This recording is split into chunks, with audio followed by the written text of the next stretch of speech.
T-minus 10, 9, 8, 7, 6, 5. All three engines up and burning. 2, 1, 0, and liftoff. Coach on Fire Radio. I am the tiger, dancing through the fire. 'Cause I am a champion, and you're gonna hear me roar. Welcome to the Joy Radio Show. Any of you that have been around at all know that Joy stands for Just Own You. And that's what we do here at the Joy Show. We talk about all the ways people have just owned their own journey by owning themselves, by making a new or different choice, and embracing the designing and the choosing and the creating a life worth living. And to that today, I am Rala Joy, your host. I am a transformational life coach. I have a hybrid group program / retreat that we'll talk about, Joyful Adventure in Life Retreats. I am doing an amazing thing these days called the Wavemaker 2018, which is a TEDx style event in January, just around the corner. I can't believe we're about 4 weeks out. That'll be live in San Diego and live streamed, and I am almost positive it'll be right here on the Coach on Fire radio network. I have a book coming out in February, so that's pretty exciting, and you'll start to see and hear from me a whole bunch more on Facebook, Twitter, Insta, and all of those awesome places. If you just look for me at www.justownyu.com or www.ralajoy.com. The Just Own You website will be up and running January 1st, 2018. So until then, you have to go to the Rala Joy website. But it's so awesome to have you with me, and I have somebody awesome and incredible to share with you tonight. This is my good friend tonight coming with us. Her name is Kate Smith, and she has just an amazing health journey and an amazing life in general. And I wanted to bring her to you because she has had an uphill climb health-wise, if ever it was one. And so many people in the world have a similar health journey that I felt it really important to share that you can choose, design, and create your own beautiful, joyful, healthy adventure, as Kate has done. So let me tell you about her. Her health journey started a long time ago. She was a dancer growing up, and she always thought she was making good health choices, but she was always kind of sick and injured. And she just figured that it was because she was overworking the body and she needed more rest. But as she became an adult, she started to see the downward shift in her own body. And getting pregnant was super hard for her, and both of her boys were premature, which signaled to her that she had something else going on. And because of her illnesses, she went off to a career in medicine. And she tried to out of a career in medicine, tried to create a wedding planning business and ended up with a degree living on her couch and not being able to get off. And after a second child was born, it went down even faster. She visited doctor after doctor after doctor. She had a 40 prescription a day habit, if you will, to help with all of the symptoms, but nobody knew what was wrong. There was everything from irritable bowel syndrome to sleep determinant to mental fatigue, migraines, numbers of times a week. And then in the winter of 2007, she had a horrible migraine that lasted for like 3 long weeks. That, I don't know if you've ever had a migraine, but if I had one for more than 10 minutes, I think I'd shoot myself. So hers lasted 3 weeks, and she ended up in a hospital, and the doctor basically sent her home and said, "We can't help you." Western medicine went, "Yeah, we don't know, and we can't help you. So you're going to have to figure it out." And so that's how she ended up on this awesome health journey of hers, and she had to look for something else because the medical doctors were like, "Yeah, go home. Take some Advil. Take a lot of Advil. Here's some, pain meds," whatever it was. So she started doing the research on different ways to heal herself, and she's been able to get off all of her medications. And she feels better in her 40s than she probably ever even thought she could in her 20s. And she has a very plant-based lifestyle. And she uses Juice Plus. And she's also a Juice Plus professional.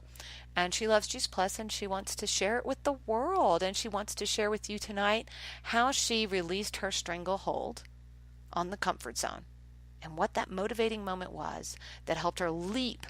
I think we kind of know what it was. A 3-week migraine would make anybody leap from the comfort zone. But We're going to hear it from her herself. What was that one thing that she finally just was like, I've just got to let go? And so I want to say, welcome, Kate Smith. Thank you for being here. Yeah, tell us about you. Hi, say hello to the listeners. Hi. Well, thank you so much for having me tonight, and I'm super excited to be on here. I absolutely have a huge passion and a purpose for sharing this health journey with people, and so I'm excited to share more. Excellent. So, you had a wild ride. It's like Mr. Toad's Wild Ride at Disneyland. That's putting it mildly, yes. So you had that thing where you had every symptom known to man, every invisible illness, and the doctors probably started telling you were crazy. I had unofficially 23 different diagnoses that I was eventually given over a period of time, and nobody really knew what to do with me. Nobody really knew how to fix me or what the bottom line issue was. They just handed me more pill after more pills after more pills. And eventually, like you said, I was actually had 47 prescriptions, taking about 92 pills a day, was kind of the bottom of the barrel. And it got ridiculous. And then I finally was like, I think I have fibromyalgia. And the doctor actually said to me, there's no such thing. Just go out and exercise every day, but here's another pill while you're here. And that was just about a week later, I ended up with that 3-week long migraine, and just knew there had to be a different answer because, like you said, the doctors literally sent me home essentially to die, with no answers for me. And that just spurred on for me that that's not okay. What do you mean? Here's some pills and have a nice life. Like, that's not okay. There had to be something else. There had to be something that would help me get better. And so I decided to take my health and my journey into my own hands. And I've always been a person that is very much a giver, and I love to help people, and I love to, see people learn different things. And so with what I'm doing now, it just is totally a perfect fit for me. And I absolutely love it. Yeah, I know you do, because we are in several social groups and things like that together. So you and I have the luxury of chatting personally often. And we've had some really awesome chats about stuff like this. So I have, I don't know, 5 or 10 friends that have Epstein-Barr, fibromyalgia, fill in the blank. I don't know, but they keep giving me different colored pills. I don't know if I should take the red one or the pink one. I don't know, that fuchsia's kind of pretty. I really like the teal blue. What do I feel like? I feel like sometimes like their medications are almost like a wardrobe. It's kind of silly. Oh, for sure. And well, these doctors think about just... it. Oh, sorry. No, go ahead. Oh, I was just going to say, if you think about the commercials, they're all geared. I don't know what it was for. I don't really watch TV, so I was just kind of offhand saw a commercial for something, and they make you look so sweet, and take this pill and you're just going to feel amazing, and amazing things will happen to you, and here, take this purple one, and your life will just be perfect. And it's unfortunately not like that. They give you side effects, and then they give you another pill to counter that side effect. And that's why a 30-second commercial has, 22 seconds of side effects listed. But it's crazy. It is. It's amazing that Big Pharma has been able to get commercials on air, so human beings are like self-diagnosing and going to a doctor who isn't even qualified in pharmaceuticals. That's what a pharmacist is for. People don't realize that their MD has almost no knowledge about pharmaceuticals. There's no training as an MD for pharmaceuticals. That's not your job. Your job is a diagnosis of the illness, and the way the checks and balances is set up in that system, not that we use it anymore, but originally the doctor diagnoses, the pharmacist gives you the pills or whatever you need. And yeah, I have some very good friends that are pharmacists, and it's amazing to hear the stories. They'll get a patient that comes in and they'll have 17 prescriptions, 3 of which clash and could kill them. Because they have them from 4 different doctors, none of whom know what the other doctors are doing. So, yeah, it's crazy, and that's how I ended up with so many medications. Is that it was just counteracting everything, and here's another pill for this, and here's another pill for this, and then I was seeing several doctors at the time. I had a gastroenterologist, I had neurologists, I had, just everything you could possibly imagine. So there was a lot of counter checks and balances of, this doctor giving me this and this doctor giving me this. And, and thankfully I knew there had to be something else. I knew there had to be a different answer.